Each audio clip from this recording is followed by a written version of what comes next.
अवस्थी आप हैं मेरे साथ में आज की इस ताजा खबर के बारे में चर्चा करने के लिए। खबर ताजा नहीं है, असल में 2-4 दिनों से सुर्खियों में चल रही है। हालात हमारे पड़ोसी मुल्क के एक हिस्से में बहुत खराब हैं। हिस्से में खराब क्यों हैं वो तो खैर हमने बहुत पहले से भी सोच सुन रखा है, लेकिन फिर से हालात ऐसे खराब हुए हैं कि वहां पर प्रोटेस्ट के चलते कर्फ्यू लगा दिया गया है। कर्फ्यू के साथ साथ जिन क्षेत्रों में थोड़ा सा ढिलाई बरती जा सकती है वहां धारा 144 लगा दी गई है।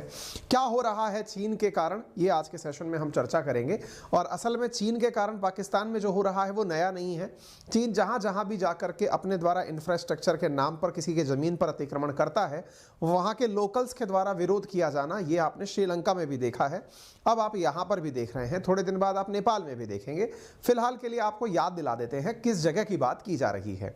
अगर आप नेपाल यहां पे पाकिस्तान का पूरा नक्शा देखते हैं, भारत के पश्चिम की ओर चलते हैं, तो आपको सबसे पहले किनारा गुजरात से टच होता हुआ सिंध का दिखाई देता है, सिंध राज्य का दिखाई देता है। इससे कनेक्टेड जो हिस्सा दिखाई देता है दैट इज बलोचिस्तान। बलोचिस्तान वो क्षेत्र है जो ईरान के साथ भी बॉर्डर साझा करता है। क्षेत्रफल के आधार पर पाकिस्तान का सबसे बड़ा राज्य है। इस राज्य के अंदर एक पोर्ट है, उसका नाम ग्वादार पोर्ट है। ग्वादार पोर्ट का विकास चीन के द्वारा किया जा रहा है, क्योंकि चीन ग्वादार पोर्ट से होते हुए यहां से चाइना पाकिस्तान इकोनॉमिक कॉरिडोर का निर्माण करते हुए लगभग 3000 किलोमीटर की सड़क का निर्माण कर रहा है। यह घटना आपने कईयों बार सुन ली होगी। 3000 किलोमीटर का रास्ता है, चाइना पाकिस्तान इकोनॉमिक कॉरिडोर के नाम से उसे जाना जाता है। 2015 से शुरू हुआ यह कार्यक्रम अभी तक भी चल ही रहा है। धीरे धीरे लोगों को समझ आने लगा है कि यह हमारे लिए हमने एक मुसीबत मोल ले ली है। इसी के चलते बलूचिस्तान के जो लोग हैं वो ग्वादार पोर्ट के निर्माण कार्य का विरोध कर रहे हैं। वहां पर हो रहे चीनी अतिक्रमण का विरोध कर रहे हैं। यहां पर चाइनीज जो कार्मिक हैं उन पर आतंकी हमले कर रहे हैं। इतना ही नहीं, चाइनीज अपनी सुरक्षा मांगते हुए पाकिस्तान सरकार से कह रहे हैं कि यदि आप हमें सुरक्षा नहीं दे सकते तो हम आपको कर्जा नहीं देंगे। हालात विकट हैं। जिस देश को कर्जे के रूप में पाकिस्तान से लोन असिस्टेंस चाहिए, वो फिलहाल के लिए ना तो चीनियों की सुरक्षा कर पा रहा है, ना अपने लोगों से उलझ पा रहा है। ये कोई नई घटना नहीं है। इससे पहले भी लगभग 10 साल पहले ऐसा हुआ था। हमने 10 साल पहले नहीं, लगभग 10 महीने पहले ऐसा हुआ था। तब मैंने आपको बताया था कि पाकिस्तानी सेना के ऊपर ही हमला हो गया था बलूचिस्तान में, जिसमें 100 सैनिक मारे गए थे। बलूचिस्तान पाकिस्तान का वो हिस्सा है। हमने जब आपको 10 महीने पहले लगभग फरवरी में ये डील किया था, तब भी बताया था कि यहाँ के लोग सेना से, यहाँ के लोग विदेशियों से बड़े त्रस्त रहते हैं और वो यहां पर किसी भी प्रकार के विकास का जो चीन द्वारा किया जा रहा है विरोध करते हैं। आज सुर्खी क्या है? आज सुर्खी है कि पाकिस्तान की प्रोविंशियल गवर्नमेंट बलूचिस्तान के अंदर उन्होंने प्रोटेस्ट को बैन करवाने का प्रयास किया है और अपने द्वारा कर्फ्यू लगा दिया है, क्योंकि यहां पर क्लैशेस काफी ज्यादा बढ़ गए हैं। ऐसी स्थिति में 5 दिन से लगातार यहां पर क्लैशेस को देखते हुए नेटवर्क भी पूरी तरह शटडाउन कर दिया गया है, यानी इंटरनेट कनेक्टिविटी को होल्ड पर डाल दिया गया है, ताकि लोग एक दूसरे के साथ में अपनी सूचनाएं जो हैं वो साझा ना कर पाएं। इसके साथ साथ पाकिस्तान के अंदर जो ग्वादार में प्रोटेस्ट हो रहे हैं, एक बड़ी समझ यहां पर और क्रिएट होती है और वो ये है, क्या इससे भारत का कोई फायदा है? क्या? निश्चित ही इससे भारत का फायदा है, ये पाकिस्तान मानता है। पाकिस्तान मानता है कि बलूचिस्तान जो है वो असल में भारत के द्वारा भड़काई हुई जनता के द्वारा प्रोटेस्ट है। असल में ये माना जाता है कि बलूचिस्तान के अंदर जो बलोच लिबरेशन आर्मी है वो भारत द्वारा समर्थित आर्मी है। बलूचिस्तान वो हिस्सा है जो कि पाकिस्तान से अपने आप को सेपरेट करना चाहता है। ऐसे ही खैबर पख्तूनख्वा वो हिस्सा है जहां पर तहरीक तालिबान पाकिस्तान में अपना शासन करना चाहता है। पाकिस्तान के अंदर बहुत सारे क्षेत्रीय मुद्दों में से बलूचिस्तान एक काफी वाइब्रेंट मुद्दा है। बलूचिस्तान चूंकि ईरान से अपना बॉर्डर साझा करता है और ये लोग ये मानते हैं कि इनके विकास में पाकिस्तान के द्वारा कोई भी कंट्रीब्यूशन नहीं किया जा रहा है। ऐसी स्थिति में ये लोग भारत सरकार से भी अपील कर चुके हैं। और अगर आपको याद हो तो एक बार मोदी जी ने लाल किले की प्राचीर से खड़े होते हुए भी बलूचिस्तान का जिक्र कर दिया था। यानी एक प्रकार से ये जिक्र किया इस अंदाज में गया था कि जैसे पाकिस्तान के पहले 2 टुकड़े हो चुके हैं, पूर्वी पाकिस्तान और पश्चिमी पाकिस्तान, ऐसे संभव है कि भविष्य में बलूचिस्तान अलग हो जाए।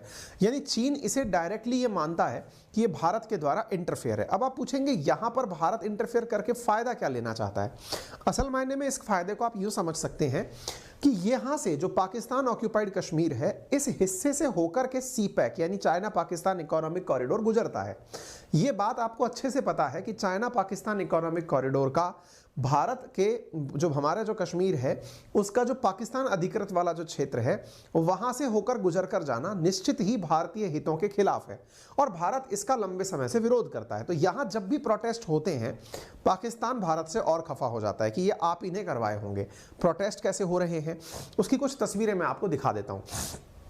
आपको यहां पर संख्या देख के समझ में आ जाना चाहिए कि लोग कितनी बड़ी संख्या में यहां एकत्रित हो रहे हैं। अगर आपको यह हुजूम देखकर समझ में आ रहा है तो यह अपने आप में पर्याप्त है कि यहां पर वाकई में प्रोटेस्ट का स्तर बड़ा है। कुछ इस तरह के प्रोटेस्ट आपने शायद श्रीलंका में भी देखे हो, आपको याद हो हमने तस्वीरों के माध्यम से दिखाए हैं। ये समान प्रकार की प्रतिक्रियाएं जहां दुनिया भर से निकल कर आती हैं, बहुत सारी चीजें यहां पर स्पष्ट हो जाती हैं। इंटरनेट का बंद होना, यहां पर लोगों के द्वारा पूरी तरह से रास्तों को बंद कर दिया जाना कुछ वैसा ही याद दिलाता है। हालांकि इसके ऊपर सेशन हमने किया है ऑलरेडी, लेकिन इसके बारे में हम आपको कटिंग्स नहीं दे पा रहे हैं। जुलाई 10 की आप यहां पर देख सकते हैं, यहां पर श्रीलंका के अंदर भी जो श्रीलंकन्स हैं उनके द्वारा प्रोटेस्ट किए गए थे चाइनीज के खिलाफ। क्यों किए गए थे? क्योंकि चीनी जब भी अपने द्वारा किसी क्षेत्र पर कोई निर्माण कार्य करते हैं तो कह करके तो आते हैं कि हम यहाँ पर बंदरगाह बना रहे हैं। जैसे ग्वादार के लिए कहा कि ग्वादार में हम पोर्ट बना रहे हैं, ऐसे ही हम्बन टोटा के लिए कहा कि हम यहाँ पोर्ट बना रहे हैं। लेकिन पोर्ट के नाम पर असल में चीनियों का जो सबसे बड़ा प्रमुख भोजन है ना, उसमें मछली का बहुत बड़ा कॉन्ट्रीब्यूशन है। मछली का वो केवल ना केवल खाने में बल्कि एक्सपोर्ट में भी बड़ा उपयोग करते हैं। ऐसी स्थिति में मछली के लिए वो किसी दूसरे देश की सीमा में भी एंट्री करने से नहीं हिचकते। आपको याद होगा एक बार मैंने आपको इक्वाडोर का मसला बताया था कि ये इक्वाडोर तक मछली पकड़ने इनके ट्रॉलर्स पहुंच गए थे। ऐसी उन्नत किस्म के इन्होंने जहाज बना रखे हैं जो समुद्र की तलहटी के नीच के अंदर मतलब वो पकड़ने के लिए, मछली पकड़ने के लिए जाल लेकर चल सकते हैं। जहाज ऊपर चल रहा है, ट्रॉलर जो है वो नीचे से ट्रोल करता हुआ लेकर आ रहा है और मछलियों को ग्रैब करके लेके आता है। इनकी जो उन्नत किस्म की मछली पकड़ने की तकनीक है, जहां एक और ये दिखाते हैं कि हम तो पोर्ट का निर्माण कर रहे हैं लेकिन ट्रॉलर्स वहां के आसपास की मछलियों के पूरे इकोसिस्टम को खत्म कर देता है। इसके चलते जो निजी मछुआरे हैं, जो मतलब वहां के लोकल मछुआरे हैं, जैसे श्रीलंका के लोकल मछुआरे या पाकिस्तान के लोकल मछुआरे, उन्हें लगता है कि उनकी आजीविका पर बड़ा ही नकारात्मक असर हो रहा है। ऐसी स्थिति में वो सबसे पहले अपनी आजीविका को खत्म होता हुआ जब देखते हैं तो वो विरोध में सर्वप्रथम उतर के चले आते हैं। आपको यदि याद हो तो भारत के साथ भी ऐसा ही हुआ था। जब British East India Company Bharat आई थी, उन्होंने भी हमारे लोकल जो तौर तरीके थे उनको पूरी तरह से चकनाचूर कर दिया था और अपनी मशीनों से हमारे ऊपर कब्जा कर लिया था। यही चीज़ श्रीलंका में भी हुई और यही पाकिस्तान में भी हो रही है। और यहाँ के लोगों का यही मानना है कि ग्वादहार के क्षेत्र में जो चीनी अपनी मशीनों के द्वारा पोर्ट निर्माण का नाटक कर रहे हैं, उनके साथ साथ उनकी आजीविका को भी खत्म करते जा रहे हैं। मशीनों के नाम पर ये लोग ना तो यहाँ पर बड़ी बड़ी मशीनें चलाते हैं, उन क्षेत्रों में लोगों की एंट्री बैन कर देते हैं और खुद मछलियाँ पकड़कर यहाँ से निकल जाते हैं। और देखिए, जब व्यक्ति की सबसे बड़ी चीज़ है भोजन, आवास और ये सब जो व्यवस्थाएं हैं, मूलचूल व्यवस्थाएं हैं, इनके ऊपर अगर किसी को आंच आती हुई दिखती है, रोटी कपड़ा मकान पर, तो लोग आक्रामक हो जाते हैं। यहाँ पर भी यही हो रहा है। ऐसी स्थिति में यहाँ पर बड़ी संख्या में rights group raises alarm over mass arrest in Pakistan Gwadar, यानी कि यहाँ पर बड़ी मात्रा में प्रोटेस्ट करने की बात अब जोर पकड़ रही है। लोग यहाँ पर खड़े होकर के मतलब इस चीज़ का विरोध कर रहे हैं। इवन इतनी हालत हुई है कि उग्रई भीड़ ने आके एक पुलिसकर्मी को भी मार दिया, जिसके चलते यहाँ पर बड़ी संख्या में प्रदर्शनकारियों की गिरफ्तारी हो रही है। शायद तस्वीरें अपने आप में बहुत कुछ बयान करती हैं। अब आप एक बार के लिए ये जरूर कह सकते हैं कि पाकिस्तान में चल रहा है, इससे हमें क्या, इससे आपको बहुत कुछ, क्योंकि वहां पर अगर कुछ भी ऐसा चले जिससे आपको फायदा हो, भारत को फायदा हो, क्योंकि भारत का फायदा इसमें है कि हमारे पाकिस्तान ऑक्यूपाइड कश्मीर से होकर चीन अपने द्वारा सड़क निर्माण ना करे। अगर उसका विरोध ग्वादार में होता है तो ये तो अपने लिए अच्छी बात है। और ऐसी स्थिति में ये चीज़ें अंदर एक तरीके से पाकिस्तान के अंदर हो रही हैं, तो ये आपको देख कर के समझ में आता है कि हाँ, हम लोग कहीं ना कहीं कुछ ना कुछ तो देख रहे हैं, दूसरे देश में भी उसका विरोध हो रहा है। ठीक है, महिलाएं भी यहाँ पर विरोध करने के लिए उतरी हुई हैं। 100 से ज़्यादा प्रदर्शनकारियों की गिरफ्तारी की बात निकल कर आ रही है और विरोध जारी रहेगा, ऐसा यहाँ पर आगे के लिए कहा जा रहा है। सुरक्षा चौकियाँ यहाँ पर चीनियों ने बड़ी मात्रा में लगा ली हैं। चीनियों का सबसे अच्छा तरीका होता है कंस्ट्रक्शन के नाम पर पहले वहाँ पर काम करना और वहाँ पर इस तरह की बहुत सारी चोटियाँ बना देना, बहुत सारी चौकियाँ बना देना कि अब कोई यहाँ से, क्योंकि ग्वादार के पास पर्वत है, वहाँ पर इन्होंने अपनी चोटी चोटियों पर चौकियां बना ली हैं कि वहां से कोई और व्यक्ति एंट्री ना कर सके। तो ये जो तरीका है इन लोगों का, इसका भी विरोध हो रहा है कि आपने ना कहते हुए भी उस पूरे इलाके को अपने कब्जे में ले लिया है। आगे वाले समय में देखेंगे क्या होगा, लेकिन थोड़ा सा मैं अब आपको इसका बेसिक पीछे से आइडिया भी दे देता हूं। ग्वादार से होकर के शिनजियांग प्रोविंस के अंदर तक बनने वाला था सीपैक, और सीपैक के अंदर वर्ष 2015 से निर्माण कार्य शुरू हुआ था, जिसमें highway, airway, railway, gas pipeline आदि डलने की बात थी। ग्वादार से होते हुए यह पाकिस्तान के लाहौर, इस्लामाबाद, गिलगिट बाल्टिस्तान होते हुए काशगर तक यह हाईवे 3000 किलोमीटर का जाने वाला था। चीन के द्वारा बेल्ट एंड रोड इनिशिएटिव वर्ष 2013 में शुरू किया गया था। उसी बेल्ट एंड रोड इनिशिएटिव के तहत ग्वादार पोर्ट से होकर के निर्माण कार्य किया जा रहा था। इसका उपयोग क्या करना चाहते थे ये? इनका उपयोग था कि यहाँ से अरब सागर में पहुँच करके चीनी अपना सामान पहुँचाएंगे और यहाँ से अफ्रीकन क्षेत्रों में या गल्फ क्षेत्रों में अपना माल डिलीवर करेंगे। गल्फ से तेल सस्ते में खरीद करके ग्वादार पोर्ट से होते हुए सीधा चीनी पहुंचाने का तरीका सोच रहे हैं।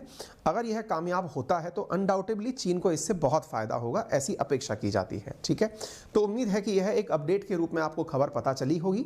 फिलहाल के लिए पाकिस्तान की सबसे बड़ी चिंता इस समय यह बन चुकी है कि यहाँ पर चाइनीज जो हैं वो इस काम को छोड़कर जाना चाहते हैं। वो ये चाहते हैं कि भाई साहब हमको यहाँ से निकालो, और दूसरा यहाँ पर चाइना जो है वो सेना से पहले भी डिमांड कर चुका है कि हमारे जो चाइनीज वर्कर्स काम कर रहे हैं उनकी या तो सुरक्षा करवाओ, अदरवाइज वो छोड़ करके यहाँ से निकल जाएंगे। चाइनीज फर्म्स जो हैं अब वो ये चाहती हैं कि पाकिस्तान में अगर हमारी सुरक्षा सुनिश्चित नहीं होगी तो हम यहाँ पर बड़ा आराम से काम को आगे बढ़ाएंगे, ताकि हम अपनी प्रतिक्रिया देखते हुए कि पाकिस्तान हमारे साथ कैसा है, यही देखते हुए यहाँ पर निवेश कार्य करेंगे। खैर, भविष्य में क्या होगा ये तो आने वाला समय बताएगा। फिलहाल के लिए प्रोजेक्ट अटकने से चीन का जो पाकिस्तान को दिया जाने वाला लोन है वो भी अटका हुआ है, क्योंकि पाकिस्तान के अंदर चीन अपने नागरिकों की सुरक्षा पहले सुनिश्चित करवाना चाहता है, और वो ये सुनिश्चित करवाना चाहता है कि वहाँ की सरकार अमेरिका की तरफ ज़्यादा झुकी हुई सरकार नहीं है। आने वाले समय में चीन के इन पैंतरों से संभव है कि पाकिस्तान डिफॉल्ट होने के और करीब पहुँच जाए। अभी के लिए इतना ही अपडेट के रूप में। अगर आपको जानकारी पसंद आई हो तो अपने सभी साथियों से साझा करें। मेरा रेफरल कोड है अंकित10, जिसका यूज़ करके अनअकैडमी के किसी भी सब्सक्रिप्शन पर फिलहाल 23% डिस्काउंट वर्ष 2023 की शुरुआत में आप ले सकते हैं।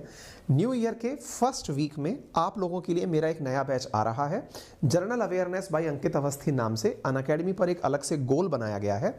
आप उस गोल पर जाकर के स्टेट PCS, SSC या फिर डिफेंस और रेलवे एग्जाम के लिए हिस्ट्री, ज्योग्राफी, पॉलिटी, इकोनॉमी जैसा जो कोर्स है वो फाउंडेशन लेवल पर 1999 रुपये में प्राप्त कर सकते हैं। यदि आप मेरा रेफरल कोड अंकित10 अप्लाई कर देते हैं, याद रखिएगा ये अलग गोल है, ये SSC गोल नहीं है, गोल ही अलग बनाया हुआ है। अगर आप यहाँ पर अंकित10 अप्लाई कर देते हैं तो आज रात 12 बजे तक आप यहाँ पर 23% डिस्काउंट अवेल कर जाएंगे, जिसकी वजह से आपको यह कोर्स 1539 रुपये के अराउंड प्राप्त हो जाएगा। यानी कि 6 महीने का कोर्स 8 रुपये प्रतिदिन से भी कम की कीमत पर, जिसमें क्लासेस लाइव होंगी, हिंदी और इंग्लिश में कंटेंट आपके साथ साझा किया जाएगा, और आप लोग हमारे साथ जुड़ करके जिन क्लासेस को लाइव पढ़ लेंगे वो आपके लिए रिकॉर्डेड फॉर्मेट में भी उपलब्ध रहेंगी, जिनको आप बाद में भी दोहराव कर सकते हैं। ठीक है, बस कंडीशन ये है कि यहाँ पर कोई और गोल का विद्यार्थी इन क्लासेस को नहीं देख पाएगा। तो अभी जा करके लिंक पर क्लिक करें और अपना कोर्स बुक कर लें। कुछ ही देर में, कुछ ही घंटे के अंदर नए वर्ष में, अंग्रेजी नए वर्ष में आपका स्वागत हो जाएगा। तो मैं आप सभी के साथ नव वर्ष की शुभकामनाएं प्रेषित करता हूं। यदि आप अंग्रेजी कैलेंडर के हिसाब से चलते हैं तो इस दिन से आप अपने लिए कुछ नए रेजोल्यूशंस ले सकते हैं, नई कुछ कस्में खा सकते हैं, जिनके लिए आप मेहनत करते हुए लक्ष्य की प्राप्ति में आगे बढ़ें। मेरी तरफ से आप सभी को नव वर्ष की हार्दिक शुभकामनाएं। अपना ख्याल रखें। धन्यवाद।